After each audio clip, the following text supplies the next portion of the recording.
Hello বন্ধুরা, good morning. আমি আবার চলে এসেছি তোমাদের জন্য নতুন একটি রেসিপি নিয়ে।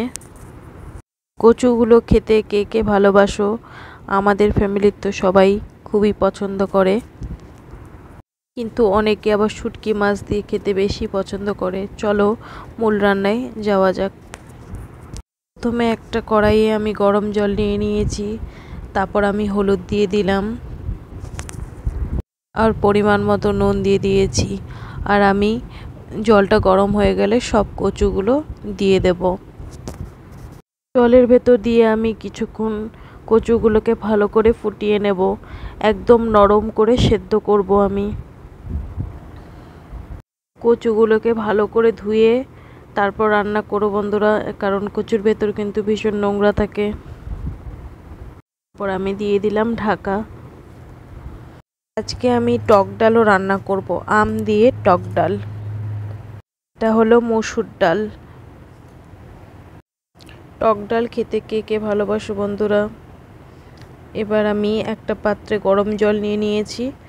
আমি মসুর ডালটাকে আমি সেদ্ধ বসিয়ে দিলাম। আর গরম জলে যদি একটু নুন দাও তাহলে কিন্তু যে কোনো জিনিস খুব তাড়াতাড়ি সেদ্ধ হয়ে যায়।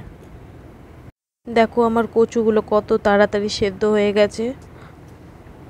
টক ডাল বানানোর জন্য একটা আম নিয়েছি, আর আমটা কিন্তু খুবই ভালো, একদম পুরো কাঁচা।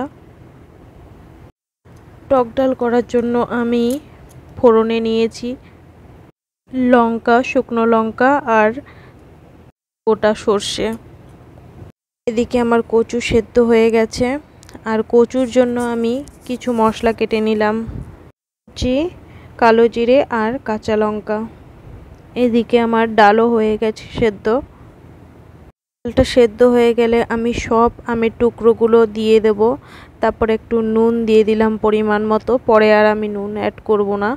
আর এদিকে মিষ্টিও দিয়ে দিয়েছি, কারণ টক ডাল অতিরিক্ত টক হলে আমাদের খেতে ভালো লাগে না, তাই আমরা একটু মিষ্টি দিয়ে খাই।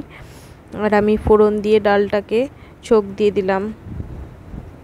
ডালটা ভীষণ গাঢ় হয়েছে, তাই আমি একটু জল অ্যাড করলাম, কারণ টক ডাল অতিরিক্ত গাঢ় খেতে ভালো লাগে না, একটু পাতলা হলেই ভালো লাগে। দেখো বন্ধুরা, আমার ডাল হয়ে গেছে, আর ডালের কালারটা কি সুন্দর এসেছে, আর খেতেও কিন্তু খুব ভালো হয়েছে। তারপর আমি এদিকে সব কিছু ফোড়ন দিয়ে দিলাম। দেওয়ার পর আমি কচু শাকটা দিয়ে দিলাম। কচুটা সেদ্ধর পরেও কিন্তু ভেতরে জল থেকেই যায়, আর অনেক জল বেরিয়েছে। আর আমি জলটাকে ভালো করে শুকাবো, কারণ কচুটা যত শুকিয়ে যাবে তত খেতে ভালো লাগবে। পরিমাণ মতো নুন দিয়ে দিয়েছি, আর দুটো মিষ্টি দিয়ে দিলাম। বাতাসা আমি একটা দিয়েছি আর অর্ধেক দিয়েছি, আমি বেশি বাতাসা ইউজ করিনি, কারণ কচুর একটা নিজস্বই মিষ্টি মিষ্টি ভাব থাকে। আর আমি এদিকে শাক কাটলাম। এটা হলো নোটে শাক।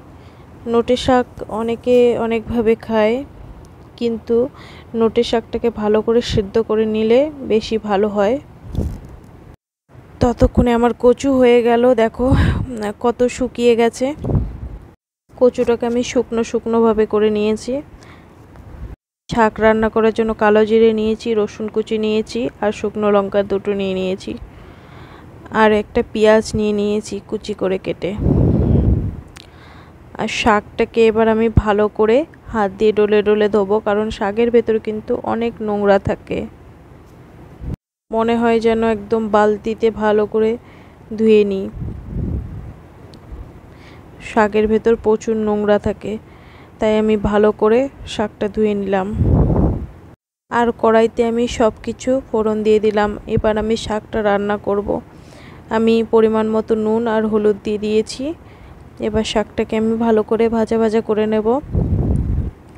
আর আমি জল ইউজ করিনি, আমি ঢাকা দিয়ে দিয়েছি। আর আমার এদিকে শাক হয়ে গেছে।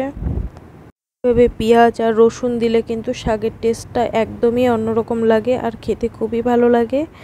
বন্ধুরা, তোমরা কে কীভাবে রান্না করো আমাকে বলো। থ্যাংক ইউ বন্ধুরা আমার ভিডিও দেখার জন্য।